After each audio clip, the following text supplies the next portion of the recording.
And as the coalition plans to move ahead with reforms to Israel's legal system, opposition as to the scope of these reforms is escalating.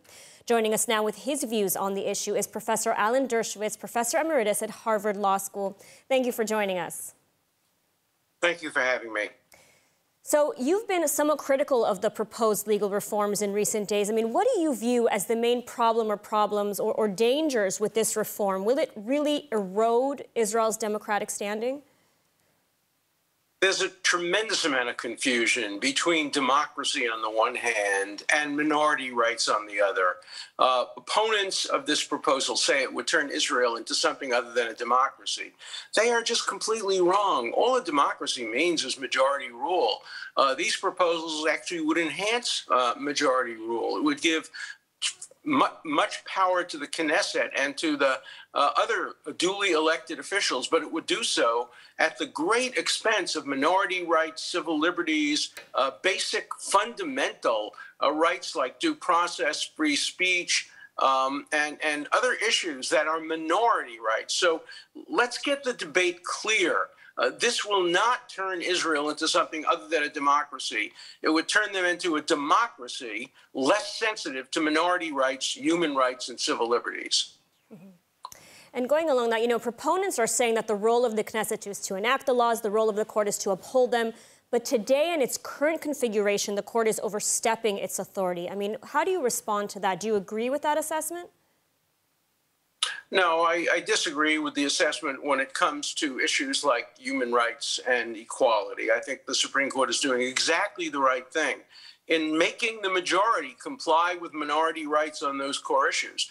I do think that perhaps the Supreme Court should not be in the business of deciding political and economic issues, such as, for example, the gas deal with Lebanon or whether dairy can serve. Those are issues that are more political and economic. I would distinguish two roles of the Supreme Court. One is entirely proper, the role of enforcing minority rights, civil liberties, basic human rights, and dignity. They should preserve that role. And the other, they should be more limited in what they can decide that is political or economic, and that really is in the proper authority of the Knesset.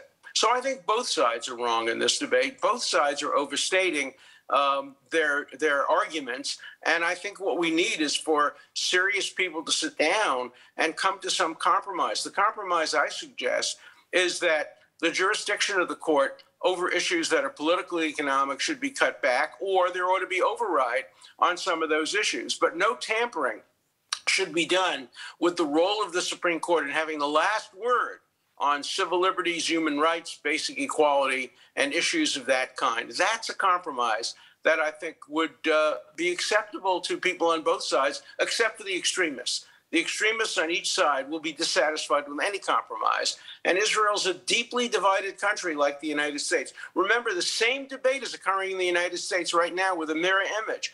In the United States, it's the left that wants to weaken and destroy the Supreme Court because they don't like recent decisions overruling Roe versus Wade. And in Israel, it's the right that wants to weaken the Supreme Court because they don't like certain decisions involving settlements and other areas of that kind.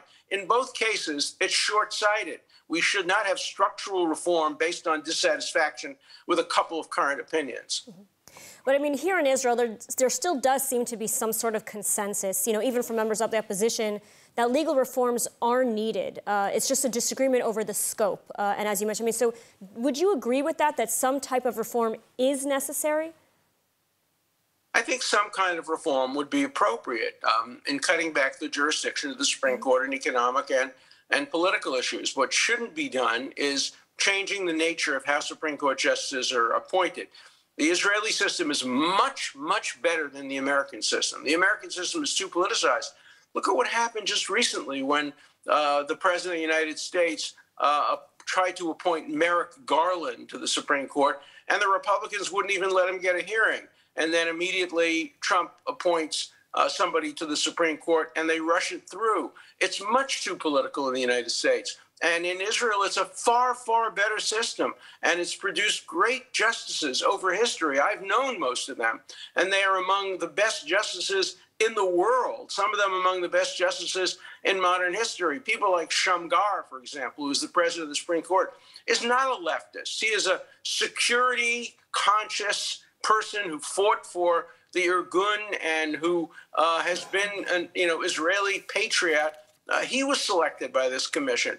You may not like some of the people who were selected, but don't wish for something that's going to be much worse. And this proposal to give more impact to Knesset members and political members is a terrible, terrible mistake. All right, Professor Alan Dershowitz, thank you so much for speaking with us today.